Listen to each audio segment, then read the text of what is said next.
This presentation, Save the Whales equals Save the Humans, was originally led for second half lifelong learning and members of the Whaling Museum's Volunteer Council. This narration includes a few updates to the original.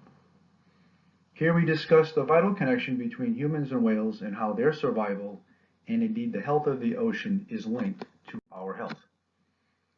So as we focus on the Save the Whales aspect of this presentation, let's do a quick review of the chronology of the change in attitude towards these animals.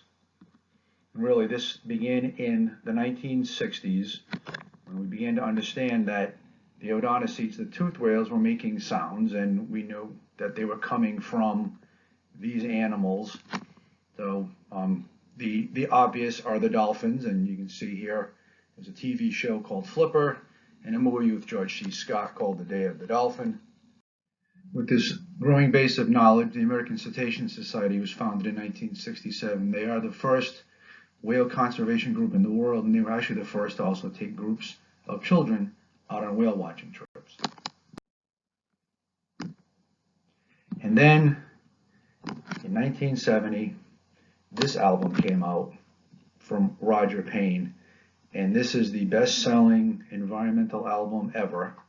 You can see it sold more than 1 million copies, and it's based on recordings by Frank Watlington and Roger Payne. So as the public began to understand more about whales, dolphins, and porpoises and realized that they were sentient beings and they weren't just big dumb brutes, along came the Marine Mammal Protection Act in 1972, and then President Nixon signed into law the Endangered Species Act in 1973. So well before anything was done internationally to protect these animals, here in the U.S., we put some laws into place. And then just a couple of years later, along came Greenpeace, and they started their anti-whaling efforts, and they were putting their lives in danger, actually going in between Russian whaling vessels and the animals themselves. And this voluntary moratorium from the members of the International Whaling Commission happened in 1982. So again, this was voluntary, but this was a vote, and they all decided they were going to stop commercial whaling. And let's be honest, part of the reason was there weren't a lot of whales left to catch, and whaling as a business was fading, and public outcry pushed this to happen. And not everybody signed on, as you can see. Norway, Japan, and the USSR did not. And as that was happening, along comes this rather interesting Star Trek film, Star Trek IV: The Voyage Home. And let's look into this a little bit. So here's our plot summary. This movie takes place in the 23rd century. They're actually on the planet Vulcan, and they decide they're going to return to Earth to face legal punishments for disobeying superiors, killing Klingons, stealing their ship, and all those other bad things. But as they're heading out, there's an alien probe approaching Earth, and it's emitting a signal that is nullifying all power systems. It's causing big problems here on the planet. And you can read there what's happening. So Captain Kirk checks out the transmission, and Spock postulates it's not a hostile alien, but it just doesn't know that the message it's sending are causing problems on the planet. It's trying to communicate with something other than a human. And I love this quote: "There are other forms of intelligence on Earth, Doctor. Only human arrogance would assume the message must be meant for man." And up on the screen within the USS Enterprise pops up this image showing a humpback whale with the scientific name Megaptera novaanglii, the big-winged New Englander.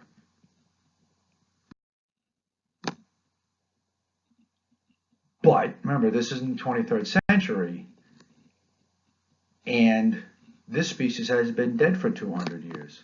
So they have to go back in time to get whales to respond to the probe to save the planet. So there they are, and they end up in San Francisco at an aquarium. And he says, and if to hunt the species to extinction is not logical, whoever this was, of course, the crew here talking, whoever said the human race was logical. And you can imagine how silly it looks to have the last two whales in an aquarium, because whales are not going to fit into any tank, no matter how big you big it and how big you build it and how you feed these animals.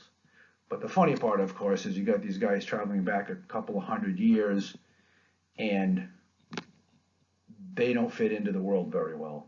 You have to put a headband over Spock's ears so they don't stick out and stand out and cause all kinds of other problems. I love this. This is an extremely primitive and paranoid culture. So they're able to build the tank, get the whales, rescue the crew members, and travel back through time, back to forward to the 23rd century. And there's a pretty important quote here from the movie. It's ironic. When man was killing these creatures, he was destroying his own future. So when they come back to the 23rd century, they crash land near the Golden Gate Bridge. The whales get out of the tank, they swim around, they respond to the probe, and the probe says, okay, all's well, and it leaves. And everybody lives, and everybody's happy. Now let's talk about this connection between whales and people. The moral of the story, all species are valuable, especially those that are sentient, have culture, and can communicate. They are an integral part of the fabric of life on Earth. So how close did we actually get to losing whale species? Pretty important question. In the 1900s, mostly between 1900 and 1986, there were nearly 2.9 million large whales. This does not include dolphins, porpoises, beaked whales. These are the bigger ones, and these are the ones that we know of. Others may have been harpooned, didn't make it back to a ship, but still died. And when you compare that to the previous 150 years, and there were about 440,000 killed, but that's the difference between industrial whaling, where you had factory ships that would process the whales after catcher boats would go catch the whales with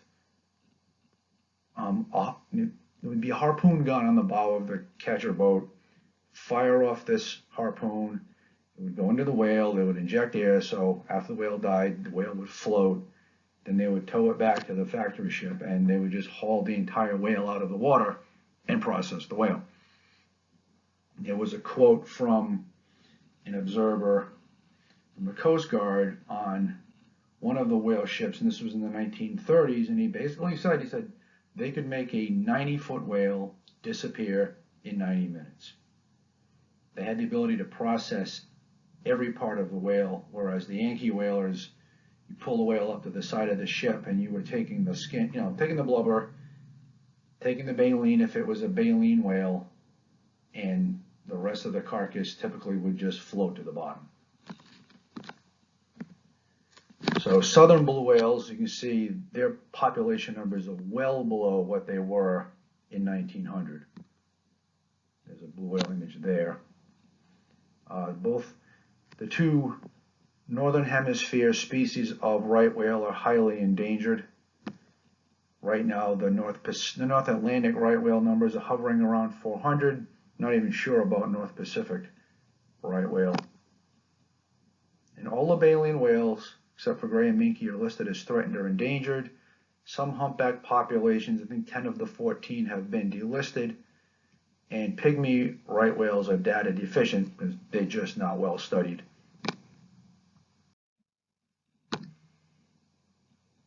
So this is an interesting quote here from Director of Campaign Whale. 25 years, and this is a quote from 1997. 25 years on, Save the Whales movement is embracing the idea that saving the whales is saving the Earth. The threats to the whales are mirroring the threats to our own survival. When comparing these xenobiotic levels, and xenobiotic means chemicals in the body that aren't supposed to be there. Xenobiotic levels of these marine mammals, it showed that the animals from the western North Atlantic were contaminated about 15 times more with organochlorines than the animals from the eastern North Pacific and the Bering Sea/Arctic Ocean. So the western North Atlantic is our coastline here in Massachusetts. So close to us. And along with that, you also have entanglement problems, and even though this map is now 11 years old, you can see where these entanglements happen. They'll happen close to shore because there's a lot of human activity there, a lot of net fishing going on and trap fishing, and there's a humpback entangled in some gear. So things we put into the water are causing problems for these animals. A quote from colleagues from Whale and Dolphin Conservation. So let's see, whales are essential for the healthy functioning of our oceans. They are not particularly healthy for humans to eat, and their large-scale removal from the ocean is likely to damage not only the ocean ecosystems, but perhaps the biosphere as a whole. Any nation that is truly interested in future food security would do a lot better to look towards maintaining the integrity of our oceans rather than continuing to plunder diminished whale populations. And this diagram here explains what happens when a whale dives to eat. So when whales dive, they may take in food, but they're not going to be really doing any processing, and they're not going to be releasing any waste. So they dive, they eat, and as they come back up and process the food and release the waste, whatever nutrients were down at whatever depth these animals went to get brought back up and released near the surface. So now you have nitrogen and things like this that are available for the phytoplankton. Phytoplankton start most marine food chains. So if you have phytoplankton doing photosynthesis, that provides food for zooplankton, then every food chain and all those food webs that ensue from there. The other important factor is the oxygen created for us. Basically, every other breath we take, the air is coming from the oxygen is coming from the ocean. So they bring the nutrients up, they poop them out, they get shared across the surface, and life in the ocean can continue.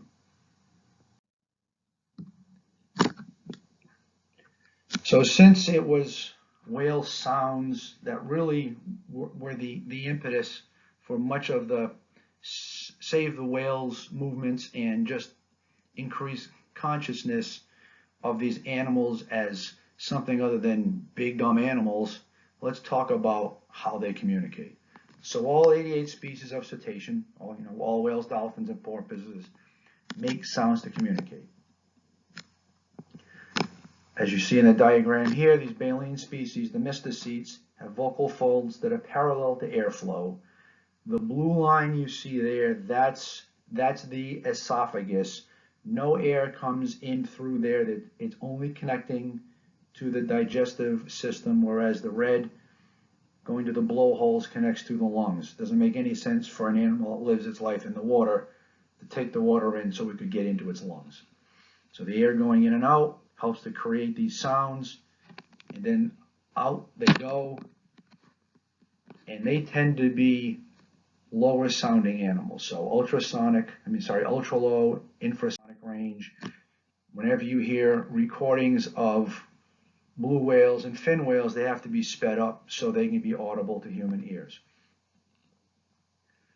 And of course, you have our odontocetes. They create sounds to echolocate along with the sounds they make to communicate. And the echolocation is how they navigate, so they don't bump their heads underwater, but also how they find their food. So the simpler version is what happens in something like a dolphin. You have the sound come up through, from the lungs, up through the skull, the two air passages meet into one.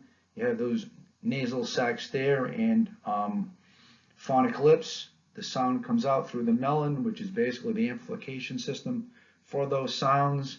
See where those red arrows are going? Sound goes out, then hoping it it'll bounce off something, and hopefully it's food, and that travels back to the bottom jaw.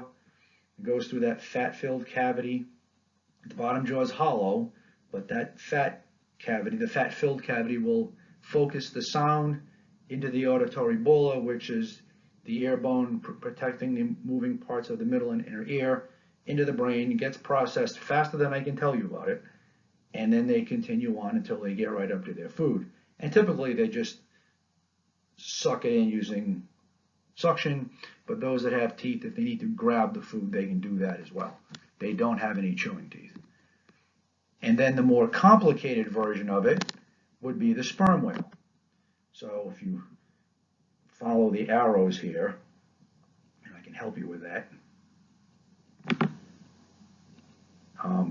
So the sound comes out through here, gets into these phonic lips, which sends it backwards through the spermaceti organ, which is full of oil. It was very valuable oil in the whaling days. That's why this animal was hunted as much as it was. Bounces off this air sac, goes down through the junk, which is a whole series of oil-filled lenses separated by connective tissue, out into the ocean, and then once the sound bounces back, it comes in through the bottom jaw, through that fat-filled cavity, the auditory window here, and the acoustic window, into the ear bone, into the brain, and then they go get their food. It's funny to read about whalers here talking about carpenter fish, or write about carpenter fish, when those what those banging noises were in fact sounds from sperm whales. So the Navy began to research whale sounds in the late 1940s, and in fact they've been funding quite a bit of the research into sound in the ocean since then, because you want to be able to know what's an animal and what's an enemy sub. So the gentleman seated, the one on the left with the white shirt, that's Dr. Bill Cheville. He started the research into this during the Second World War, and he and his wife Barbara Lawrence made the first recording of a whale, and that was back in 1949. We actually have a copy of that at the museum. We have one of the vinyl albums with that sound on there, and they were the first to prove that dolphins echolocate. Bill had previously had experience studying bats in their echolocation. Then along comes the guy on the right, Bill Watkins, and they worked together for, almost 40 years creating the field of marine mammal bioacoustics. So much of what we know is because of these two guys here. And they really, they had to make much of the gear that they used to study these animals, because it was a new field and this gear wasn't just there to pull off the shelf so they could go to work. And going back to that theme, so he developed the necessary audio equipment to be able to record, and this includes hydrophones, recording devices that could deal with getting bounced around in boats, getting sprayed with salt water, and quite a few of these items we have in the collection now. After the gift we received from Woods Hole in 2014, there's one of those objects there. And this is an interesting little bit of research they did, performing underwater playback experiments to see how the animals would respond to audio cues and audio clues. And as Peter Tyak, who's I think still based at University of St. Andrews, but had done a lot of work out at Woods Hole, Bill Watkins gave the voices of the marine mammals to the world. And that's a pretty important distinction to have.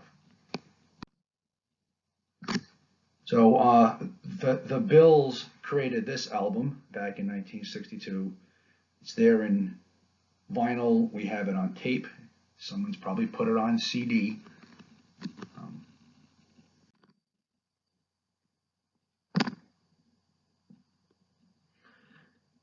So going back to that album that Roger Payne released in 1970, so there he is there.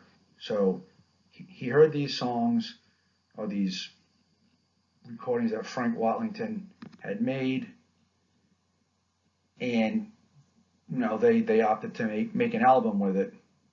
Interesting point here about, I don't think anybody knew what he was picking up. He kept it a secret because Watlington didn't want whalers to use the songs to find and kill the humpback whales. So this image here is from a spectrogram.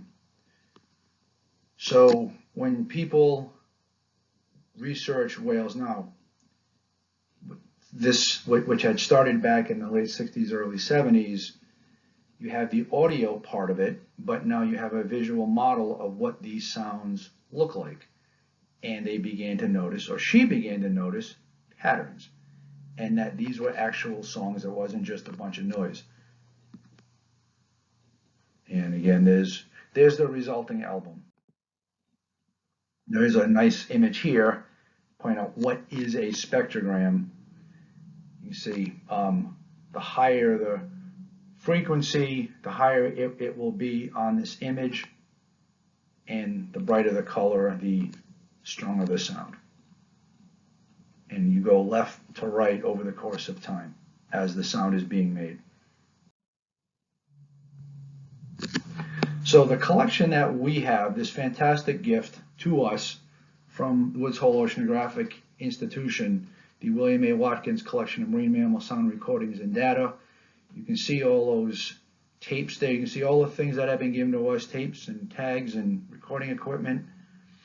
That last item there, 51 voucher recordings. A voucher recording is the first recording made of a species. So there were 51 of these that are part of the collection. That includes whales, dolphins, porpoises, and pinnipeds, seals, sea lions.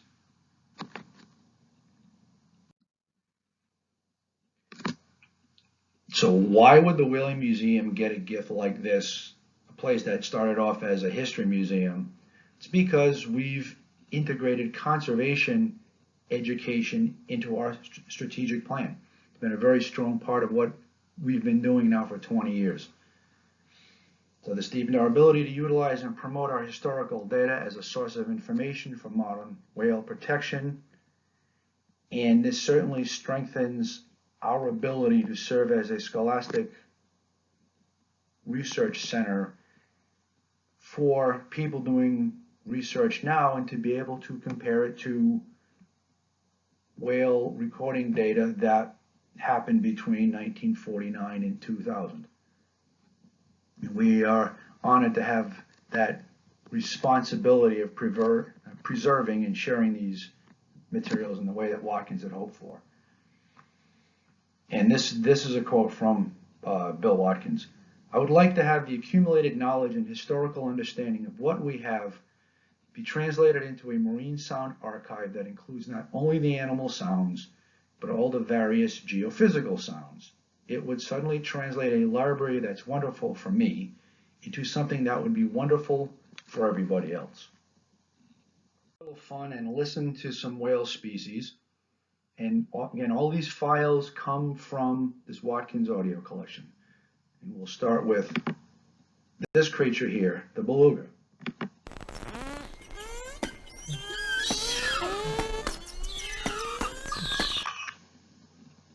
Next is the humpback, most famous of all the singers.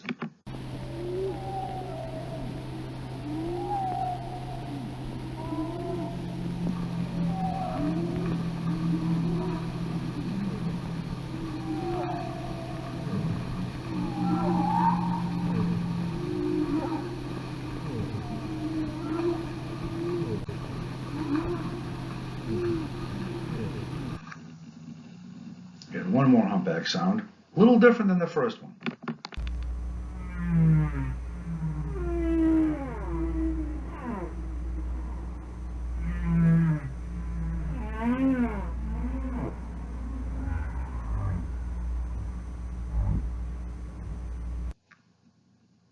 And we'll do the sperm whale next, and you'll understand why some whalers were calling this the carpenter fish.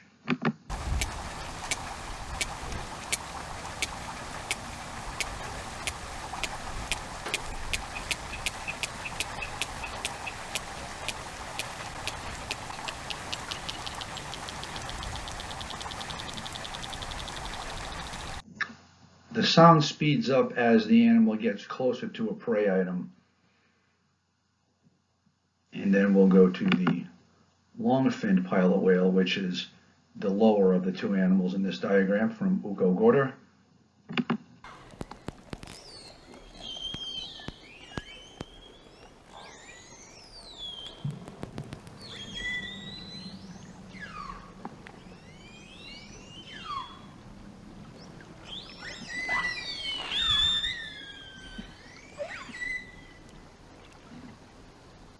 So as a reminder, the baleen whales like the humpback will be making a much lower sound than the toothed whales like beluga, sperm, and pilot whale will be a much higher sound.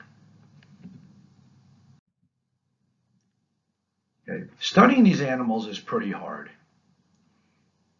but we do need to learn from them, and there are some things that we've learned. And as we study them, questions that are investigated include: have they shifted their feeding patterns? How have they shifted the feeding locations? Are they calling louder to each other than before? Which has become a problem as we add noise to the ocean. It's harder for them to communicate, and these animals rely on sound much more than we do to get their point across, as it were. And what forms of social structure exist within different populations? These are things we are learning. And is all the noise that we're making being harmful to them? We know that these animals are vital to the proper function of our aquatic resources because they are the top of many ocean food chains and food webs. The fact that they travel through various depths of the ocean, stirring up the ocean, stirring up the nutrients. We talked about the biological pump earlier, the whale pump, bringing up iron and nitrogen to fertilize plankton, because plankton don't have roots like land plants. They can't reach out and bring things in, so they rely on the ocean to bring the nutrients to them. And even when they migrate north, south, east, west, they're moving the nutrients within their bodies. We know that the ocean is providing more than 50% of the oxygen on the planet. And even dead whales are important. You see this image here off the coast of California of a gray whale skeleton. All that red you're seeing on the bones are the gills of these worms called osedax, which means bone devourer. And these animals are living off the oil in the bones. And these things might last decades. So these, you get these little mini worlds that exist because of dead whales on the ocean bottom. Of course, being at the top of the food chain, as toxins move up, it's problematic in that mercury and God knows what else end up in their tissue, in the muscle and the blubber, and it's obviously not going to be good for their health. So if you're interested in learning more about whales, there are some really good websites. So there's this one right here, cetus.ucsd, their Voices in the Sea page. You have the Discovery of Sound in the Sea, based at the Graduate School of Oceanography at the University of Rhode Island. You have the American Cetacean Society, and we talked about them at the very beginning. You have the Whaling Museum's new page, Whales Today, which goes with our Whales Today exhibit, which opened in February of 2019. And then you can also link to the page that focuses on the gifts we received from the Woods Hole Oceanographic of the collections of Bill Watkins and Bill Cheville. And finally, well, what can we do to help these animals out, and in so doing, help ourselves? So we got to be smart with our trash. We don't want to be eating this stuff. These animals don't want to be either. And yet, occasionally whales will wash up on the beach and we open up the stomachs. And I say stomachs because they have multiple stomachs. You have all kinds of disgusting things found in their bodies that are of no nutritional value at all. You certainly want to support efforts that encourage collaboration among the resource users so you don't have one side fighting for the animals and the other side fighting against. You've got to have cooperation. Certainly put pressure on your elected officials. Support the research, so read. And as you're reading these blogs, respond with a positive message. Let the folks know that you're reading and you appreciate their work. Go on a whale watch. It's a whole lot of fun. Thanks for listening. And if you have any questions, my email is rrocha@whalingmuseum.org. I did put it on the first slide, but I'll repeat it for you here. Thanks. My name is Bob Rocha, Director of Education and Science Programs at the New Bedford Whaling Museum.